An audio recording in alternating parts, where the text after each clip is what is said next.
Some trips are eye-opening, others are terrifying. This is Dose of Reality. Case 1. Dark and Hopeless Hell. An experience with Datura. Year 98. Gender, male. Age at time of experience, 18.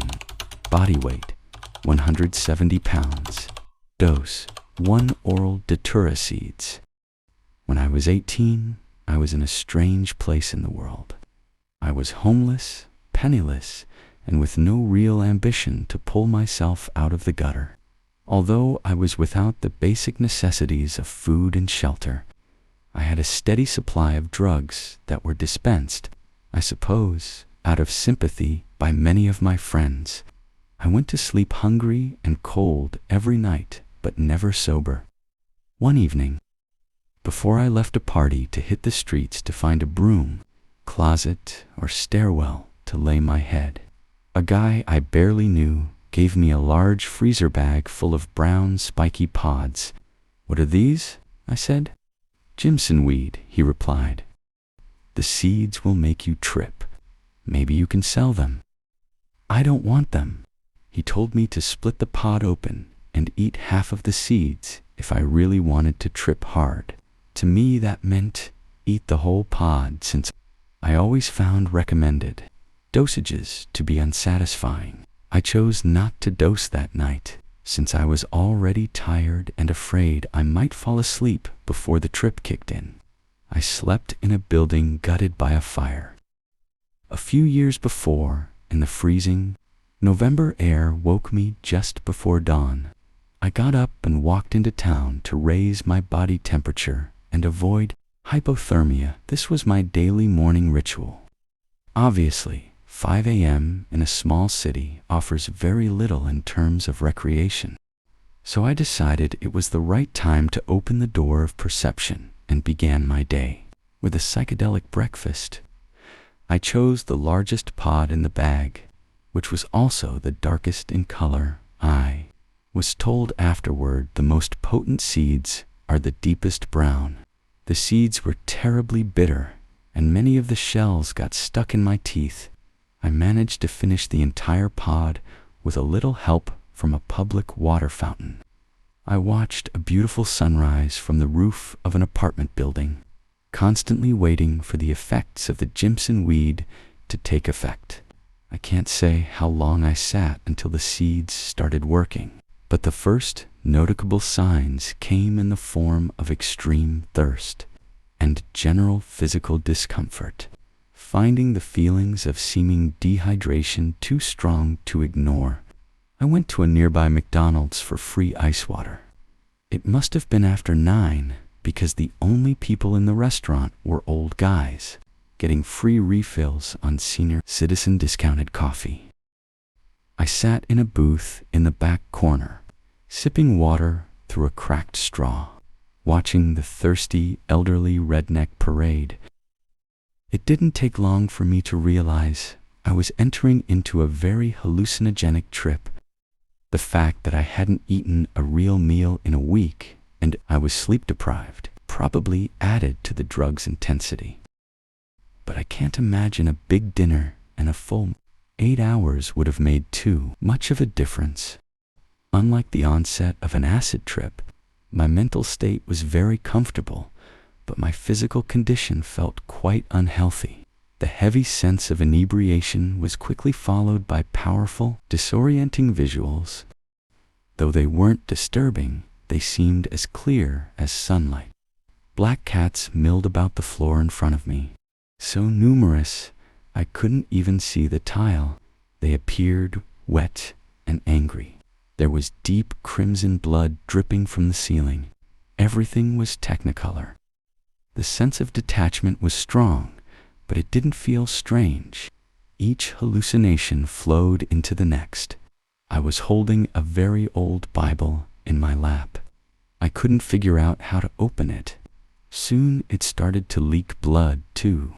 The more I struggled, the more it bled. As soon as I realized my efforts were futile, the book materialized into the air around me. It didn't seem strange to me. When I analyzed the room again, it was a bustling, futuristic metropolis. It appeared very large and very alien, with shining chrome and flashing lights everywhere. I began to feel discomfort and the strong urge to urinate simultaneously. I staggered into the bathroom and vomited in the closest urinal, right in front of an Amish man. Now I live in South Central Pennsylvania, so it's very possible that he was really there. But considering my state and other people's accounts of Datura-induced visuals, I suspect he was just a hallucination. I do know that I relieved myself somewhere in the bathroom and left through the side exit, adjacent to the lavatory door. The street outside was a scene of World War II ravaged Europe. I don't know which country, but everyone on the street was garbed in Nazi military uniform. I felt very threatened. I ran into the alley behind the parking lot, then hid behind a pine tree. The anxiety soon ebbed, but the thirst and need to urinate returned. I knew I needed a comfort zone, a place I could relax in. A friend lived nearby. I walked to his apartment complex and stood in front of the stairwell. The same crimson blood from the McDonald's was cascading down the steps.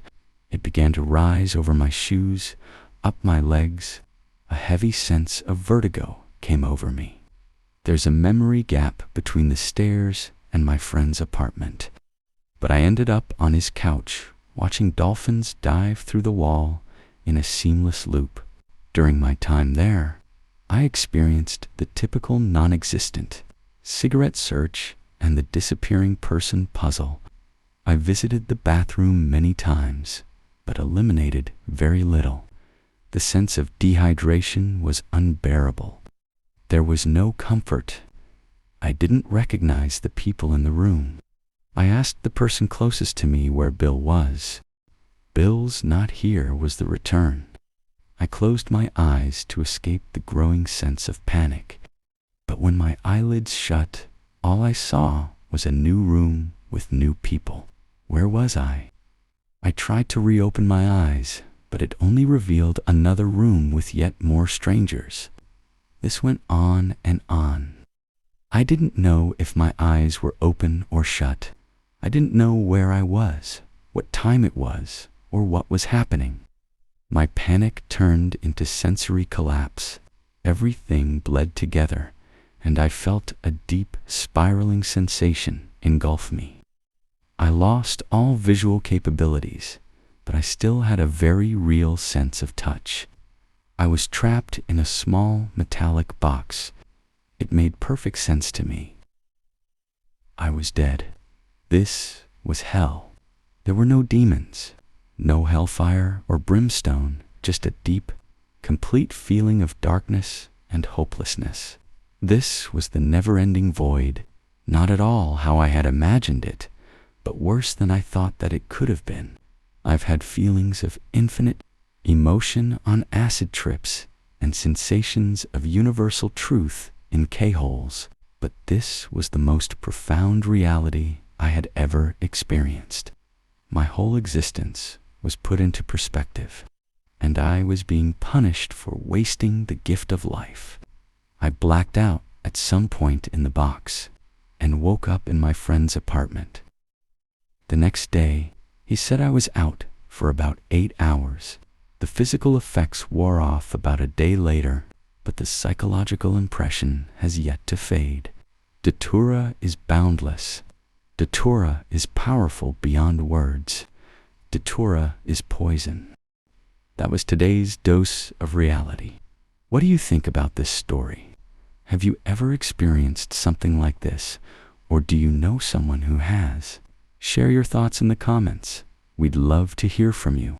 If you enjoyed this episode and want to hear more real stories about good and bad trips, don't forget to like this video, subscribe to Dose of Reality, and hit the notification bell so you never miss an upload.